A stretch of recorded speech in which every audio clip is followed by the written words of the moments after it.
Welcome back বন্ধুরা, আমি আবার একটা নতুন ভিডিও নিয়ে চলে এসেছি। তো আজকে হচ্ছে আমার মা গেছিলো জমি ছাঁচা হচ্ছে সেটা দেখতে। তো ফেরার সময় এই যে রাস্তার ধারে এখন দাঁড়িয়ে আছি, আর এই যে দেখো মাঠগুলো পুরো ফাঁকা। এখন ধান উঠেছে সবে, পুরো মাঠ ফাঁকা হয়ে গেছে। এখন আলু চাষ হবে, তার জন্য জমি সব তৈরি করছে সব জায়গায়। তো এই যে জমি চষছে এখানে ট্রাক্টর দিয়ে। একটা জিনিস দেখায় আপনাদেরকে, পিছনে দেখতে পাচ্ছেন ট্রাক্টরটার পিছনে পিছনে বক যাচ্ছে 3টে।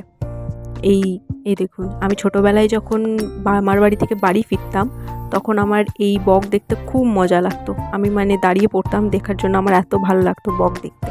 তো অনেকদিন পর আবার এরকম দেখলাম। এরা কি করছে বলুন তো, ট্রাক্টরের পিছনে পিছনে এই যে মাটিটা যে চষছে, এটার মধ্যে থেকে যত রকমের পোকামাকড় বেরোচ্ছে ওরা সেগুলোকে খাচ্ছে।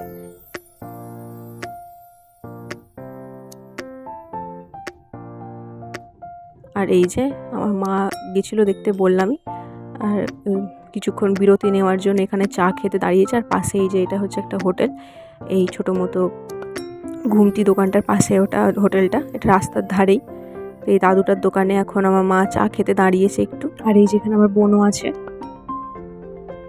ধান ওঠানো হয়েছে তো এখন সব জায়গায় খড় টড় ধান সব নিয়ে যাচ্ছে চারদিকে।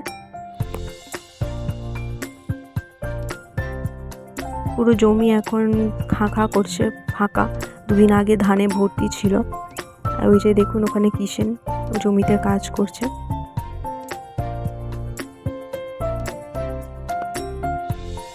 আর এখানে তো গ্রাম এরিয়া, ঠান্ডা এত প্রচণ্ড মনে হয়, একদম জমে যাওয়ার মতন ঠান্ডা। আর এই ঠান্ডার মধ্যে আমার দাদুও এখন জমিতে যায়। তো আমি তো এত সকালে উঠতেই পারি না ঠান্ডার মধ্যে। আমার দাদু এই বয়সে, আমার দাদু 70 বছর বয়স হয়ে গেল। এই বয়সে গিয়েও আমার দাদু জমিতে খাটাখাটনি করে। আমার দাদু কিষেন করে, তো সবটা তো কিষেনের উপরে ছেড়ে দেওয়া যায় না, আমার দাদুও করে। আর এখানে আমার বোন মা দুজনে বসে রয়েছে, রোদ বেরিয়েছে এখানে সকালবেলা।